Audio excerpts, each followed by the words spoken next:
Day 4 ng 5 days off ko.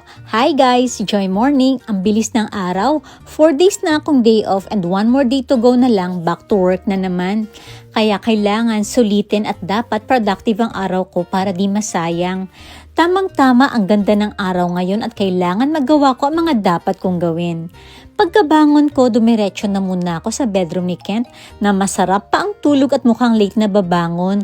Kaya bumaba na lang ako at nauna na ako mag-breakfast kasi may mga lakad ako today. Susunduin ako ng friend kong si Shop.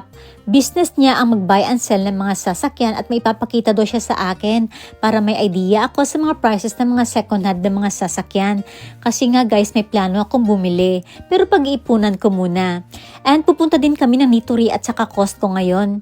Isasama niya din dito sa bahay mamaya yung landscaper na si Suzuki-san para tingnan ang garden ko.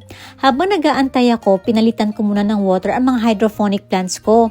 Once a week ko ito ginagawa. Nakakatuwa nga kasi ang healthy nilang lahat.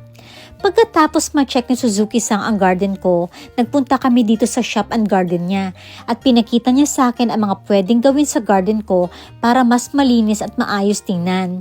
Nagtitinda siya ng mga halaman, ang gaganda ng mga flowers niya dito. Napabili nga ako ng ilang mini roses at marami siyang binigay ng mga gulay sa akin. Tutulungan niya daw ako sa garden at sabi niya hindi naman daw kamahalan ang singil niya. Napabilib nga ako kasi kahit matanda na ang sipag pa din niya magtrabaho. The next stop namin is dito sa Nitori. Naalala niyo ba guys na nagtingin ako dito last month ng dining table and chairs? At may nagustuhan talaga ako. At ngayon na nga ang araw at last week of May i-deliver sa bahay.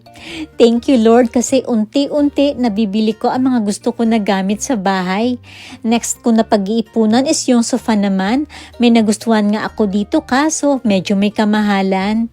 Habang papunta na kami ng Ayase, pinakita sa akin ni Shop ang spot dito na matatanaw ang Mount Fuji. Ayan nga, kitang-kita talaga siya kahit malayo. Ang perfect at ang ganda talaga ng shape ng Mount Fuji. And then, dito naman kami sa mga second-hand cars. Ito nga, may nagustuhan ako, itong N-Box Plus. Mukhang bago pa at nagustuhan ko ang interior at spacious din. 490,000 yen or nasa around 190k pesos to. Mag-iipon na muna ako para makabili ako ng sasakyan. Bago kami nag-Costco, nag-lunch muna kami dito sa malapit na Yoshinoya.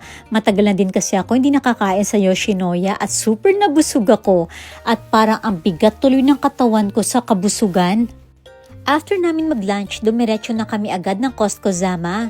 May bibilhin din kasi si Shop na pagkain at ihatid niya pa sa mga friends niya na nagka-camping sa Aikawa. Bumili lang ako nitong medyas para kay Kent, itong Thai mangoes, grapes, organic shiitake mushrooms, dessert, roasted chicken, BLT roast, eggs, milk at saka bread. Then yung last stop namin is Aikawa. Nagka-camping kasi ang mga friends ni Shop at magpapakita lang siya saglit at sumama na lang ako para makita ko ang river. Ang ganda dito, napaka-refreshing and nature vibes. Madami nagba-barbecue at nagka-camping dito. Na-relax nga ako at napaisip ako kung kailan ko kaya may experience mag-camping. And then, bago dumilim, hinatid na din ako ni Shop sa bahay. Medyo napagod ako today pero happy and thankful kasi ang dami ko napuntahan. O siya, till the next vlog. Thank you so much for watching. Be beautiful and be kind. God bless!